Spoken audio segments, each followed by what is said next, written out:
把茄子切成絲，打入幾顆雞蛋，出鍋就是一道非常好吃的美食。这个做法很多人没有見過，也沒有吃過，跟着視頻來看看我是怎麼製作的吧。首先準備2根樹上摘回來的茄子，加入少許的清水打濕，再放入1把食鹽，下手把茄子外皮搓洗一下。做這道菜是不需要去皮的，所以一定要把外皮像這樣給它清洗乾淨。加入食鹽可以起到殺菌消毒的作用，同時淡鹽水還可以很好的去除掉表面的農殘和蟲卵。茄子裡面含有豐富的膳食纖維、維生素以及礦物質，是一種低熱量、高水分的蔬菜，而且價格便宜，深受大家的喜愛。做法也多樣，無論是蒸煮、油炸都非常的美味。洗淨後放在案板上，把根蒂切掉補腰。先把茄子改刀切成厚片，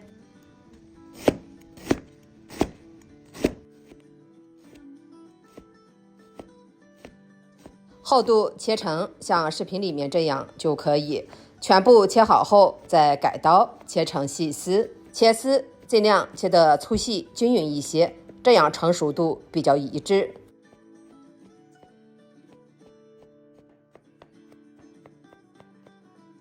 全部切好以後放入一盆清水裡面，向裡面撒入1把食用鹽，再加入適量的白醋，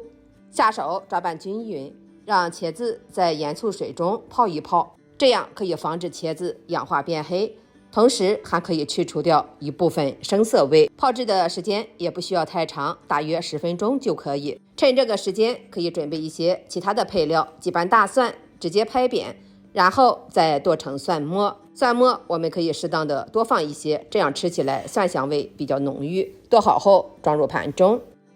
再準備一個大點的青椒，把根蒂和籽去除乾淨，再從中間對半劃開，我們只取一半就可以了。先改刀切成長條狀，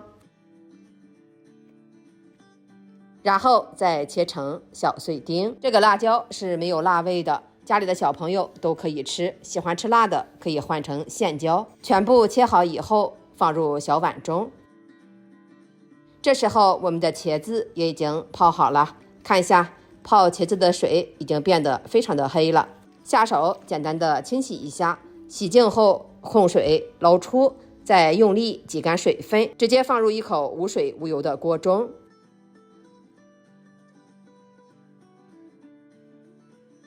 接下來全程開小火，慢慢的煸炒，把茄子裡面多餘的水分炒乾。邊炒邊用鏟子按壓，提前把茄子煸炒一下，這樣做出來的成品口感更加的軟糯入味，而且烹飪的過程中也不會出現大量的水分。全程大約翻炒1分鐘左右，把茄子炒至像這種表皮有些焦焦的狀態。像這樣就可以出鍋了，直接關火，直接盛入碗中，然後用筷子把茄子像這樣扒散開，這樣可以使茄子快速放涼。放涼後向裡面打入4顆聽話的母雞蛋，調味就更簡單了，加入1勺食鹽，適量的雞精，1小勺五香粉，2勺玉米澱粉。加入澱粉可以使成品口感更加嫩滑，不容易散爛。再把切好的青椒丁和蒜末全部加進來，用筷子翻拌均勻，讓茄子、雞蛋和所有的食材全部混合均勻。充分的攪拌均勻過後，把茄子、雞蛋先放一邊備用。接下來提前把鍋燒熱，向裡面加入比平時炒菜多一點的食用油，把油燒熱後，再把雞蛋和茄子倒入鍋中，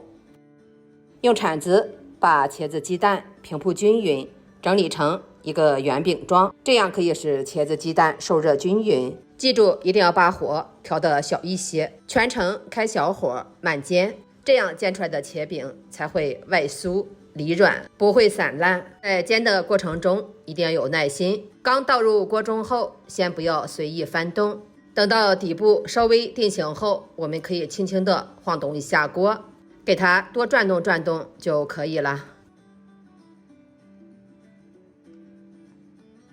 大約煎至2分鐘左右，餅的邊緣處已經定型，有些發黃，這時候的底部已經變得金黃了。接着借用一個盤子把餅皮翻一個面，哇，看一下這個顏色金黃金黃的，非常的漂亮。接着用鏟子在餅皮的上面輕輕的按壓幾下，使底部貼合鍋面，更容易上色。然後開中小火再慢煎1分鐘左右，把另外一面也煎至金黃上色。朋友們，制作視頻不易，如果今天的這個視頻對您的廚藝有所幫助，請动动你發財的小手，給我點個讚吧。您的每一個留言和點讚都是我創作的動力，非常感謝大家。在烙制的過程中，可以輕輕的晃動一下鍋，讓每一面的餅皮都受熱均勻。最後把兩面煎至金黃焦香，就可以關火出鍋了。裝入盤中，端上桌就可以給家人美美的享用啦。這樣烙出來的茄子雞蛋餅看上去就非常的誘人，濃郁的蛋香混合着茄香、蒜香撲鼻而來。這時候我們還可以給它分割成小塊，這樣方便給家人食用。夾一塊給大家看一下，外皮焦香酥脆，裡面的茄絲軟嫩入味，每一口都裹着雞蛋的清香。裡面加了蒜末和青椒，特別的提味提鮮，而且味道鹹香適中，老少皆宜。現在正是吃茄子的季節，這個做法簡單又好吃，既可以當菜又可以當主食，一舉兩得，而且不需要複雜的調料，滿滿都是家的味道。家裡來客人時也可以像這樣做上一盤，端上桌也倍兒有面子。家裡面有茄子雞蛋的，你也趕緊動手做起來吧。好了，今天的視頻就分享到這裡，點我頭像可以觀看更多的美食視頻，我們下期再見。